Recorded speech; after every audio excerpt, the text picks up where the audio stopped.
کہ آزادی کے 75 سالوں کے بعد بھی اگر ہندوستانی مسلمان اس ملک میں بے حال ہے، یہ اپنے اعمال کا نتیجہ ہے۔ اگر ہم اسی روش پر قائم رہے، اپنی عادتیں نہیں بدلی، اپنی روش کو تبدیل نہیں کیا اور اپنے اعمال کو درست کرنے کی جانب متوجہ نہیں ہوئے، تو پھر اس سے بھی زیادہ برے حالات کا سامنا کرنے کے لیے ہمیں تیار رہنا چاہیے۔ آپ کو بچا سکتے ہیں صرف آپ کے اپنے اعمال، اللہ اور اس کے رسول کی اطاعت، اور غریب نواز کا اگر واسطہ بھی آپ کو لینا ہے تو غریب نواز والے اعمال آپ کو بچا سکتے ہیں۔ غریب نواز کا نام لے کر کے کام کسی اور کا اگر آپ کریں تو پھر یہ جھوٹا واسطہ اور جھوٹی نسبت آپ کو ہرگز نہیں بچا سکتی۔ میں اس میں حضرت سیدنا ابراہیم علیہ السلام جو اللہ کے خلیل ہیں اور آقا کریم صلی اللہ تعالیٰ علیہ وسلم کے جد امجد بھی ہیں، اور حضور پاک علیہ السلام کے بعد مقام اور مرتبے میں انبیاء اور مرسلین میں سب سے بڑا مقام اور مرتبہ رکھتے ہیں۔ اب ان کا اللہ رب العزت کے ساتھ جو کلام ہو رہا ہے اور قرآن مجید جو ان کے بارے میں ارشاد فرما رہا ہے وہ دیکھیں، اور ہندوستانی مسلمان اپنے اعمال کو پیش نظر رکھتے ہوئے ان 75 سالوں میں ہم نے کیا کیا ہے، جتنی نسلیں گزری ہیں، 3-4 پیڑھیاں تو گزری ہوں گی تقریباً ان 75 سالوں میں، تو ان آزادی کے 75 سالوں میں ہندوستانی مسلمانوں نے کیا کیا ہے، اور آزادی سے پہلے جب تک حکومت رہی ہوگی مسلمانوں کے پاس تب انہوں نے کیا کیا ہے جو آج یہ دن دیکھنے پڑ رہے ہیں۔ اللہ رب العزت ارشاد فرماتا ہے، یہ سورہ ہود کی آیت نمبر 69 ہے، 69 ہے، اور یہ تمام آیتیں میں نہیں پڑھوں گا چونکہ میرے پاس وقت کم ہے۔ اس آیت تک جہاں تک مجھے پہنچنا ہے تو بیک گراؤنڈ سمجھانے کے لیے یہاں سے پڑھ رہا ہوں۔ اگر آپ کو شوق ہو تو آپ قرآن مجید کھولیں اور وہاں جا کر کے ان آیتوں کو پڑھیں۔ سورہ ہود ہے، آیت نمبر 69 ہے۔ ایک آیت میں پڑھتا ہوں، وَلَقَدْ جَاءَتْ رُسُلُنَا إِبْرَاهِيمَ بِالْبُشْرَىٰ قَالُوا سَلَامًا۔ تفسیری روایت کے مطابق حضرت سارہ جو حضرت ابراہیم کی بیوی ہیں، ان کی عمر تقریباً 90 سال کے قریب ہو چکی تھی، اور حضرت ابراہیم کی عمر 120 کے قریب تھی، کچھ کم یا زیادہ، اور حضرت ابراہیم کی ایک اولاد حضرت اسماعیل کی شکل میں حضرت ہاجرہ سے تو ہو چکی تھی، لیکن حضرت سارہ سے کوئی اولاد نہیں تھی۔ تو اللہ تعالیٰ نے اس عمر میں فرشتوں کو بھیجا، انسانی شکل میں وہ آئے، اور آنے کے بعد انہوں نے انہیں خوشخبری سنائی اولاد کی، بچے کی، کہ حضرت سارہ سے ایک اولاد ہوگی، نام وغیرہ بتایا۔ تو اللہ تعالیٰ فرماتا ہے کہ وہ آئے خوشخبری لے کر، یعنی حضرت اسحاق کی پیدائش کی خوشخبری لے کر کے آئے فرشتے، اور انہوں نے سلام کیا، قال سلام، تو حضرت ابراہیم نے بھی ان کے سلام کا جواب دیا۔ سلام اور جواب کے بعد فما لبث ان جاء بعجل حنیذ، تو حضرت ابراہیم علیہ السلام کا معاملہ یہ تھا کہ وہ بڑے مہمان نواز تھے۔ جیسے ہی فرشتے آئے، چونکہ انسانی شکل میں آئے تھے، اور فرشتے کھانے پینے ہر طرح سے اس طرح کی جو بھی انسانی ضرورتیں ہیں ان سے پاک ہیں، لیکن انسانی شکل میں آئے تھے تو انہوں نے سوچا مہمان ہیں، تو مہمانوں کے سامنے انہوں نے مہمان نوازی کے لیے جو کچھ بھی کھانے پینے کے لیے رکھا۔ جب دیکھا کہ یہ کھا ہی نہیں رہے ہیں تو پھر بالکل اندر سے ڈر گئے حضرت ابراہیم علیہ السلام، مطلب تعجب میں پڑ گئے کہ کیا وجہ ہے۔ اس کی مفسرین نے بہت سی وجہیں بیان کر دی ہیں، ان کے بیان کرنے کا یہاں پر وقت نہیں ہے۔ بہرحال ڈر ہوا، ایک خوف ہوا کہ نہ جانے کیا نیت لے کر کے آئے ہیں۔ مہمان ہوتے تو کھانا پیش کیا ہے، کھانا کھا لیتے، کھانا کھا نہیں رہے تو ہو سکتا ہے کہیں کوئی اور نیت تو نہیں ہے، ڈرے حضرت ابراہیم علیہ السلام۔ تو اس کے بعد انہوں نے بتایا، آنے کا مقصد انہوں نے واضح کیا کہ ہم جو ہیں وہ اللہ کے فرشتے ہیں، اور آپ کو آپ کے ہونے والے بیٹے جو حضرت سارہ سے ہوں گے، حضرت اسحاق علیہ السلام کی خوشخبری دینے کے لیے آئے ہیں۔ جب انہوں نے جان لیا کہ یہ فرشتے ہیں تو انہیں معلوم ہو گیا کہ اب فرشتے ہیں تو ان کو کسی بھی طرح کی کھانے پینے کی کوئی حاجت نہیں ہے۔ تو پھر ان کا جب خوف جاتا رہا تو ان فرشتوں کے آنے کا جو مقصد تھا، جو فرشتے آئے تھے وہ دو مقصد لے کر کے آئے تھے۔ ایک مقصد کو انہوں نے بیان کر دیا کہ آپ کو خوشخبری سنانے آئے کہ اس عمر میں اللہ تعالیٰ آپ کو، آپ کی بیوی جو 90 سال کی ہو چکی ہیں، بوڑھی ہیں، آپ بھی بوڑھے ہو چکے ہیں، لیکن آپ کو اللہ تعالیٰ اسحاق جیسا عظیم بیٹا عطا فرمائے گا۔ اور دوسرا جو انہوں نے دوسرے آنے کی جو وجہ، دوسری وجہ جو انہوں نے بیان کی، فَلَمَّا رَأَى أَيْدِيَهُمْ لَا تَصِلُ إِلَيْهِ نَكِرَهُمْ وَأَوْجَسَ مِنْهُمْ خِيفَةً قَالُوا لَا تَخَفْ إِنَّا أُرْسِلْنَا إِلَىٰ قَوْمِ لُوط۔ جب وہ کھانے کی طرف ہاتھ نہیں بڑھا رہے تھے، کھانا انہوں نے جو کچھ بھی کھانے پینے کی چیزیں پیش کی تھیں، تو فرشتوں نے کہا آپ ڈریے نہیں۔ ایک تو ہم نے آپ کو خوشخبری سنانے کا مقصد تھا، اور دوسرا یہ مقصد ہے کہ اب آپ کے پاس سے جب اٹھ کر کے جائیں گے تو ہم لوط علیہ السلام کی قوم کے پاس جائیں گے، اور اللہ تعالیٰ نے ان پر عذاب کرنے کا، ان کو سزا دینے کا فیصلہ فرما لیا ہے۔ اب عذاب ان کی تقدیر میں لکھ دیا گیا ہے، ان کے کرتوت کی وجہ سے، ان کے بدعمالیوں کی وجہ سے۔ تو ایک یہ مقصد تھا کہ آپ کو خوشخبری سنا دیں، راستے نے ایک کام یہ کیا ہے، اب آگے جا کر کے ہمیں جو کام کرنا ہے وہ یہ ہے کہ ہم لوط علیہ السلام کی قوم پر عذاب، اللہ کے حکم سے عذاب کریں گے، انہیں مٹا دیں گے صفحہ ہستی سے، کہ انہوں نے اللہ تعالیٰ کی اور اس کے نبی کی، حضرت لوط علیہ السلام کی بڑی نافرمانیاں کی ہیں۔ پھر حضرت سارا جو پردے کے پیچھے سے سن رہی تھی، انہیں تعجب ہوا جو قرآن مجید نے بیان کیا ہے، اور تعجب میں انہوں نے، ان کے زبان سے یہ نکلا، قالت یا ویلتا اَأَلِدُ وَأَنَا عَجُوزٌ وَهَذَا بَعْلِي شَيْخًا إِنَّ هَذَا لَشَيْءٌ عَجِيبٌ۔ انہوں نے تعجب کا اظہار کیا کہ بتاؤ میری اتنی عمر ہو گئی ہے، میں بوڑھی ہو چکی ہوں اور میرے شوہر بھی بوڑھے ہو چکے ہیں، حضرت ابراہیم علیہ السلام۔ تو انہوں نے تعجب سے کہا کہ یہ بڑی عجیب بات ہے کہ اس عمر میں بچہ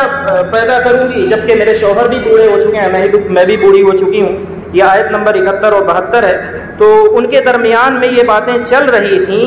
تو حضرت ابراہیم علیہ السلام، میں وہ تمام آیتیں چھوڑ کر کے اس عذاب کی آیت کی طرف آ رہا ہوں، تو حضرت ابراہیم علیہ السلام اس جانب متوجہ ہوئے۔ یعنی آپ دیکھیں کہ فرشتے اس عمر میں ان کو آ کر کے بچے کی ولادت کی، پیدائش کی خوشخبری سنا رہے ہیں، اور بچہ بھی نارمل نہیں ہوگا، حضرت اسحاق جیسا جلیل القدر نبی ہوگا، پیغمبر ہوگا بیٹا۔ تو یہاں تو خوشی سے پھولے نہیں سمانا چاہیے، لیکن حضرت ابراہیم علیہ السلام چونکہ بڑے نرم دل تھے، اور یہ فرشتے جس قوم کی جانب عذاب کرنے کے لیے جانے کا ارادہ رکھتے تھے، اور اللہ تعالیٰ نے جو فیصلہ فرمایا تھا، وہ قوم ان کے بھتیجے حضرت لوط علیہ السلام کی قوم تھی، یعنی حضرت لوط حضرت ابراہیم علیہ السلام کے بھتیجے۔ تو اب ان کا جو معاملہ ہے اللہ تعالیٰ کی بارگاہ میں، فَلَمَّا ذَهَبَ عَنْ إِبْرَاهِيمَ الرَّوْعُ وَجَاءَتْهُ الْبُشْرَى، جب ان کا خوف زائل ہو گیا، جب انہیں معلوم ہو گیا کہ یہ مجھے کوئی نقصان پہنچانے نہیں آئے ہیں، یہ انسان نہیں ہیں بلکہ یہ اللہ کے فرشتے ہیں، اور وجاءتہ البشرا، جب انہیں بچے کی خوشخبری مل گئی، خوشخبری کی خبر ان تک پہنچ گئی، تو پھر اب انہیں کیا کرنا چاہیے تھا؟ انہیں خوشی منانے لگ جانا چاہیے تھا، لیکن نہیں، وہ اس جانب متوجہ نہیں ہوئے جو اس سے زیادہ بڑا معاملہ اور ڈینجر معاملہ ہونے والا تھا حضرت لوط علیہ السلام کی قوم کے ساتھ، کہ یہ فرشتے ابھی میرے پاس سے اٹھیں گے اور لوط علیہ السلام کی بستی کی جانب جائیں گے اور ان پر تو عذاب آ جائے گا۔ تو اب قرآن مجید کہتا ہے یجادلون فی قوم لوط، یہ حضرت سیدنا ابراہیم خلیل اللہ علیہ نبینا علیہ السلام کی شان کا اظہار ہے کہ اللہ تعالیٰ فرماتا ہے کہ ابراہیم لوط علیہ السلام کی قوم کے بارے میں ہم سے جھگڑنے لگا، یہ اللہ تعالیٰ فرماتا ہے، جبکہ کسی انسان کی یہ مجال نہیں ہے، کسی مخلوق کی حیثیت نہیں ہے کہ وہ خالق سے لڑ سکے یا جھگڑ سکے، لیکن یہ ان کی محبوبیت کا مقام ہے۔ یعنی حضرت ابراہیم علیہ السلام نے اتنی کوششیں کی انہیں بچانے کے لیے، جو بھی ریکویسٹ کی ہوگی اللہ رب العزت کی بارگاہ میں یا ان فرشتوں کے ذریعے سے اللہ تک اپنا پیغام پہنچایا ہوگا، کہ قرآن مجید انہیں یہ کہتا ہے یجادلون فی قوم لوط، جس قوم لوط کو تباہ کرنے، ہلاک کرنے اور ان پر عذاب دینے کے لیے ہم نے اپنے جو فرشتے بھیجے تھے، ابراہیم اس لوط کی قوم کو بچانے کے لیے وہ تو ہم سے جھگڑنے لگا۔ اس طرح سے حضرت ابراہیم بیچ میں آ کر کے حضرت لوط علیہ السلام کی قوم کو انہوں نے بچانا چاہا۔ یہ آیت نمبر 74 ہے سورہ ہود کی۔ جب اور اس میں مفسرین نے ایک نقطہ یہ نکالا ہے کہ جو اللہ تعالیٰ نے یہ فرمایا ہے یجادلون فی قوم لوط، کہ لوط علیہ السلام کی قوم کو بچانے کے لیے اور ان سے عذاب ٹل جائے، اس معاملے میں حضرت ابراہیم علیہ السلام ہم سے جھگڑنے لگے، جو اللہ تعالیٰ یہ فرما رہا ہے تو یہ کہنے کا مقصد یہ ہے چونکہ حضرت ابراہیم علیہ السلام نے ان کی جو گفتگو ہوئی تھی فرشتوں کے ساتھ، تو فرشتوں کے ساتھ گفتگو کرنے کا جو انداز تھا وہ اس طرح کا انداز تھا جیسے کہ کوئی جھگڑتا ہے کسی سے کہ آپ انہیں عذاب کیوں دیں گے، آپ انہیں کچھ مہلت کیوں نہیں دے دیتے، کچھ دنوں کے لیے انہیں اور موقع کیوں نہیں دے دیتے۔ تو یہ جو اللہ تعالیٰ فرما رہا ہے کہ ابراہیم مجھ سے جھگڑنے لگے، یہ اصل میں فرشتوں کے ساتھ ان کی گفتگو کرنے کا انداز اللہ تعالیٰ نے بیان فرمایا ہے۔ اب دیکھ لیں نا، آپ کو تو غریب نواز بچا لیں گے، عمل کچھ کرنے کی ضرورت نہیں ہے۔ دوسرے اولیاء کرام کا جو واسطہ غلط جگہ پر، غلط سینیریو میں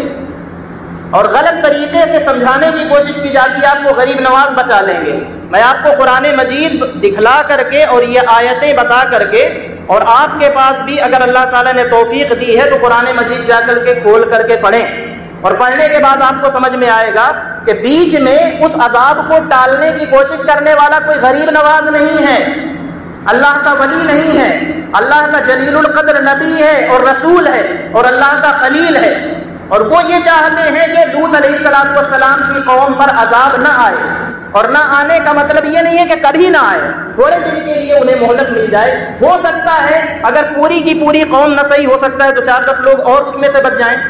حضرت ابراہیم علیہ السلام کی منشا یہ تھی، ان کی چاہت یہ تھی، وہ چاہتے یہ تھے کہ ہو سکتا ہے کہ میں سفارش کروں، میں کوشش کروں اور میرے واسطے سے اللہ تعالیٰ ان پر اگر کچھ دنوں کے لیے اور انہیں مہلت دے دے تو ہو سکتا ہے ان میں کچھ لوگ اور اس عذاب سے بچ جائیں، ہلاکت سے بچ جائیں، تباہی سے بچ جائیں۔ یہ حضرت سیدنا ابراہیم علیہ السلام کا درد تھا، وہ چاہتے تھے کہ لوط علیہ السلام میرے بھتیجے ہیں اور نبی ہیں اور ان کی قوم پر عذاب آنے والا ہے، تو میرے بھتیجے کی قوم پر عذاب نہ آئے، بچ جائے میرے بھتیجے کی قوم اور ان کی امت، ان میں سے کچھ لوگوں کے لیے تھوڑا سا موقع اللہ تعالیٰ اور دے دے۔ تو یہ جو ان کی کوششیں تھیں اس جانب تھی۔ آپ کو بتایا جاتا ہے اندھا دھن جیو، جس طرح سے جی رہے ہو اللہ تعالیٰ کی نافرمانی جس طرح سے جاری ہے اسی طرح سے جاری رہو، اپنی زندگی اسی طرح سے گزارو، اس میں کوئی چینجنگ لانے کی آپ کو ضرورت نہیں ہے۔ بے نمازی ہو تو بے نمازی رہو، اللہ اور اس کے رسول کے نافرمان ہو تو رہو، یعنی جو کرنا ہے کرتے رہو، غریب نواز کو بچا لیں گے۔ تو جب وقت آ جائے گا، جب اللہ تعالیٰ عذاب مسلط کر دے گا اور جب مہلت ختم ہو جائے گی تو اس دن اگر میں رہا تو میں بھی دیکھوں گا اور آپ رہیں گے تو آپ بھی دیکھیں گے کہ پھر اللہ تعالیٰ کے عذاب سے کون بچاتا ہے۔ یہ قرآن مجید اب آپ دیکھیں کہ اللہ تعالیٰ اب حضرت ابراہیم علیہ السلام نے تو ریکویسٹ کی ہے، وسیلہ پیش کیا ہے، غریب نواز سے جو آپ کا وسیلہ ہے، یہ حضرت ابراہیم علیہ السلام کا جو وسیلہ ہے غریب نواز کے وسیلے سے لاکھوں اور کروڑوں درجہ بڑا وسیلہ ہے اللہ کی بارگاہ میں۔ اور اللہ تعالیٰ آپ دیکھیں کیا کہتا ہے، وہ آیتیں پڑھ کر کے میں اپنی بات کو ختم کرتا ہوں۔ سورہ ہود کی آیت نمبر 75 ہے، اللہ تعالیٰ فرماتا ہے یہ جو ابراہیم علیہ السلام نے اتنی ریکویسٹ کی اور لوط علیہ السلام کی قوم کو بچانے کے لیے اتنا بحث مباحثہ کیا، اتنی تکرار کی، جسے قرآن نے یہ تک کہہ دیا کہ وہ تو ان کے بات کرنے کا انداز اس طرح سے تھا کہ جھگڑ کر کے وہ کسی بھی طرح سے اس قوم کو بچانا چاہتے تھے۔ تو اللہ تعالیٰ نے فرمایا وجہ کیا تھی، ان ابراہیم لحلیم، 3 صفتیں بیان کی ہیں، لحلیم اواہ منیب، 3 صفتیں اللہ تعالیٰ نے حضرت ابراہیم علیہ السلام کی بیان کی ہیں۔ یہ ابراہیم علیہ السلام نے اللہ تعالیٰ فرماتا ہے اس لیے کیا کیونکہ بے شک ابراہیم علیہ السلام بہت ہی بردبار، تحمل والے اور اللہ تعالیٰ کی جانب بہت ہی رجوع کرنے والے تھے، اللہ تعالیٰ کے خوف سے لرزنے والے تھے۔ تو حلیم تھے یعنی بڑا صبر تھا، بڑے تحمل والے تھے، بردبار تھے، اور اواہ اللہ تعالیٰ نے فرمایا یعنی اللہ تعالیٰ سے بہت زیادہ ڈرنے والے تھے۔ تو چونکہ اپنے لیے ڈرتے تھے اسی لیے وہ دوسروں کے لیے بھی ڈرتے تھے کہ ان پر عذاب نہ آ جائے۔ اور تیسرا جو اللہ تعالیٰ نے فرمایا منیب، تو منیب کا مطلب یہ ہے کہ جو اپنے معاملے میں اللہ تعالیٰ سے اتنا زیادہ خوف زدہ ہو، اللہ کے عذاب کو لے کر یا اللہ کی ناراضگی کو لے کر کے، تو جو اپنے لیے اس قدر اللہ تعالیٰ سے اس کا خوف رکھتے تھے، تو اسی وجہ سے انہوں نے یہ چاہا، چونکہ وہ اللہ کے عذاب کو جانتے تھے کہ اللہ کا عذاب کتنا سخت ہے، تو اس عذاب کی معرفت رکھنے کی وجہ سے اللہ تعالیٰ نے فرمایا کہ اس عذاب کو وہ اس کی معرفت رکھنے والے تھے، وہ جانتے تھے کہ اس کا عذاب کتنا سخت ہے، اور جب وہ گرفت فرمائے گا تو اس کی گرفت سے کوئی بچ نہیں پائے گا، اس لیے وہ ان کو بچانا چاہتے تھے، اور ان کے بچانے کی وجہ سے اللہ تعالیٰ نے فرمایا کہ دوسروں کی خیر خواہی کرنے والا، فرمایا یہ منیب ہے، لحلیم اواب منیب، 3 صفتیں اللہ تعالیٰ نے بیان فرمائی، اور پھر فائنلی اللہ تعالیٰ نے اپنا فیصلہ جو سنایا وہ اب سنو غریب نواز کے ماننے والوں، میں بھی غریب نواز کا ماننے والا ہوں، لیکن تمہاری طرح نہیں مانتا کہ اللہ دھن مانو اور اپنے مرضی سے مانو اور اللہ اور اس کے رسول کے خلاف مانو۔ غریب نواز کو ماننے کا یہ مطلب نہیں ہے کہ میں انہیں خدا مانوں، غریب نواز کو میں اللہ تعالیٰ کا ولی مانتا ہوں، غریب نواز کا وسیلہ لیتا ہوں اور غریب نواز سے عقیدت رکھتا ہوں، محبت رکھتا ہوں، لیکن اس کا یہ مطلب نہیں ہے کہ پھر میں تان کر کے لمبی چادر لے کر کے سو جاؤں اور اللہ کی بھی نافرمانی کروں، اس کے رسول کی بھی نافرمانی کروں۔ یہ تو غریب نواز کو اصل میں ماننا ہی نہیں ہوا، یہ کیسا ماننا ہوا؟ اب دیکھیں، جو لوگ آپ کو یہ سمجھا کر کے اور زندگی بھر آپ کو یہی سمجھایا گیا ہے، تو تنہا ایک آدمی میں آپ کو کہاں سے سمجھا پاؤں گا؟ یہ اللہ کا قرآن ہے، اگر اس سے آپ کو سمجھ میں آتا ہے تو سمجھ لیں اللہ تعالیٰ نے ابراہیم علیہ السلام کو کیا جواب دیا ہے۔ حضور پاک علیہ السلام کے بعد سب سے بڑا مقام اور مرتبہ حضرت ابراہیم علیہ السلام کا۔ اب اس خلیل سے اللہ تعالیٰ کیا فرما رہا ہے؟ اتنی ریکویسٹ کرنے کے بعد اب جواب آتا ہے، 76 نمبر یہ آیت ہے سورہ ہود کی، یا ابراہیم اعرض عن ھذا، اے ابراہیم، یہ جو آپ لوط علیہ السلام کی قوم کو بچانے کے لیے جو آپ نے اتنی باتیں کی ہیں، آپ اس کو وسیلہ کہہ دیں، دعا کہہ لیں، اور فرشتوں سے انہوں نے جو ریکویسٹ کی ہے یا اللہ تعالیٰ سے جو کچھ بھی انہوں نے گزارش کی ہے، اللہ تعالیٰ فرماتا ہے اے ابراہیم اس معاملے میں آپ نہ پڑھیں، یہ اللہ تعالیٰ فرما رہا ہے اس معاملے میں آپ نہ پڑھیں، انہو قد جاء امر ربک، اس لیے کہ اب آپ کے رب کا حکم آ چکا ہے، فیصلہ رب کا ہو چکا ہے، اور اللہ تعالیٰ کا فیصلہ کیا ہے؟ لا تبدیل لکلمات اللہ، اللہ تعالیٰ کا فیصلہ بدلتا نہیں ہے۔ تو ابراہیم علیہ السلام کا واسطہ ہے، وسیلہ ہے، اور وہ اللہ تعالیٰ کی بارگاہ میں فرشتوں سے جھگڑ رہے ہیں کہ بچا لیں کسی طرح سے لوط علیہ السلام کی نافرمان قوم کو، لیکن اللہ تعالیٰ کیا فرماتا ہے کہ اے ابراہیم آپ میرے خلیل صحیح، لیکن آپ اس معاملے سے پیچھے ہٹ جائیں، اس لیے کہ آپ کے رب کا حکم آ چکا ہے، اور وہ عذاب جو اب آنے والا ہے، اللہ تعالیٰ فرماتا ہے وَإِنَّهُمْ آتِيهِمْ عَذَابٌ غَيْرُ مَرْدُودٌ، ان پر اب وہ عذاب آیا ہے اور اللہ کا وہ حکم آیا ہے کہ جو اب ٹلنے والا نہیں۔ اب آپ بھی اگر ریکویسٹ کریں گے تو یہ عذاب نہیں ٹلے گا۔ تو اس سینیریو میں آزادی کے 75 سال کے بعد میں آپ کو یہ سمجھا رہا ہوں کہ اپنے ملک میں اپنی حالت دیکھو، تمہارے نبی کی روز توہین ہوتی ہے جس ملک میں، تم کہتے ہو غریب نواز ہمیں بچا دیں گے۔ غریب نواز کا جو پیریڈ تھا، جو ٹائم تھا، وہ کام کر کے، وہ خدمت کر کے اور اپنی پوری ایفرٹ پٹ کر کے وہ اپنی قبر میں جا کر کے آرام کر رہے ہیں، اور اللہ تعالیٰ کی انعام کی بارش ان پر ہو رہی ہے، اللہ تعالیٰ کی رحمتوں میں ہے، اللہ تعالیٰ کی جنتوں میں ہے۔ تو جو ان کے کرنے کا وقت تھا انہوں نے اپنی پوری کوششیں کر لی، اب یہ ان کے کرنے کا وقت نہیں ہے، یہ میرے اور آپ کے کرنے کا وقت ہے۔ جس ملک میں تمہارے نبی کی روز توہین ہوتی ہو، جس ملک میں قرآن کو مذاق بنایا جاتا ہو، اور جس ملک میں نبی کی بیویوں کے ساتھ بکواس کی جاتی ہو ان کے اوپر، اور تم کہتے ہو غریب نواز بچا لیں گے۔ اگر غریب نواز کو بچانا ہوتا تو وہ مجھے اور آپ کو بچانے سے پہلے جو رسول اللہ کے گستاخ ہیں ان کی گردن پہلے پکڑ لیے ہوتے۔ اتنی سی بات عقل میں نہیں آتی۔ اللہ تعالیٰ نے یہ دنیا اس لیے بنائی ہے کہ جب تک میں اور آپ اس دنیا میں چل پھر رہے ہیں، جب تک اس زمین کے اندر نہیں چلے جاتے، تو ہماری ذمہ داری ہے کچھ کرنے کی۔ اگر ہمیں بچنا ہے، ہمیں سنبھلنا ہے، اللہ کے عذاب سے اپنے آپ کو بچانا ہے، تو بزرگوں کا واسطہ اور وسیلہ لیں، لیکن ان واسطہ اور وسیلہ یہ ہو کہ ان کے طریقے پر چلنا سیکھیں۔ ان کا نام لے کر کے حلوہ پوڑی صرف کھانا نہیں سیکھیں کہ ان کا نام لے کر کے کھائیں اور کہیں کہ ان کا لنگر کر کے، ان کا نیاز کر کے، ان کے نام کی شیرینی کھا کر کے، تبرک کھا کر کے میں ان کا ماننے والا ہوں۔ کوئی ایک بندہ ماننے والا نہیں، ان کا ماننے والا کوئی ہوتا تو حضور پاک علیہ السلام کی شان میں اس ملک میں گستاخی نہ ہو رہی ہوتی، نہیں ہے کوئی ماننے والا۔ تو میں بس یہ آپ کو سمجھانا چاہتا ہوں کہ دیکھو اتنا بڑا ملک ہے، کہاں کیا ہو رہا ہے کیا نہیں ہو رہا، ہم ہر جگہ کو نہیں سدھار سکتے، نہیں کر سکتے، لیکن اپنے آپ کو تو سدھار سکتے ہیں۔ اپنے گھر والوں کو تو سدھار سکتے ہیں اور اپنے محلے اپنے معاشرے میں تو چینجنگ لانے کی کوشش کر سکتے ہیں. اس لیے آپ سے گزارش یہی ہے، یہ قرآن مجید ہے اور اس کی آیتیں ہیں. میں نے آپ کو بتا دیا کہ آیت نمبر 69 سے آپ پڑھیں یا اس کے 1-2 آیتیں اور پہلے کر لیں سورہ ہود کی، اور پھر یہ جو آخری آیت میں نے آپ کے سامنے غالباً یہ 76 نمبر آیت ہے، یہاں تک آ کر کے آپ پڑھیں. آپ کو سمجھ میں آ جائے گا کہ جب اللہ کا عذاب آتا ہے تو پھر وہ ٹلتا نہیں. ابھی ہمیں اللہ تعالیٰ نے مہلت دی ہے اس ملک میں، تھوڑا تھوڑا جھٹکا آتا ہے، کبھی کہیں کوئی دنگا ہو گیا، کبھی کہیں کچھ ہو گیا. اجتماعی طور پر جس دن آ جائے گا اس دن پھر کوئی مہلت نہیں ملے گی اور کوئی بزرگ بچانے نہیں آئے گا، اس لیے کہ بزرگ اس لیے اللہ تعالیٰ نے رکھا ہی نہیں ہے کہ وہ آپ کو بچائے گا. تو اپنے لیے ہم کوشش خود کریں، اور وہ کوشش کیا ہے؟ انہی بزرگوں کے نقش قدم پر چلیں. جس طرح انہیں عزت ملی اسی طرح سے ہمیں عزت مل جائے گی. اللہ رب العزت کی بارگاہ میں یہ دعا ہے کہ مولا تعالیٰ عز و جل اپنے اولیاء، صالحین، محبوبین اور خصوصاً انبیاء کرام کی جو سیرت ہے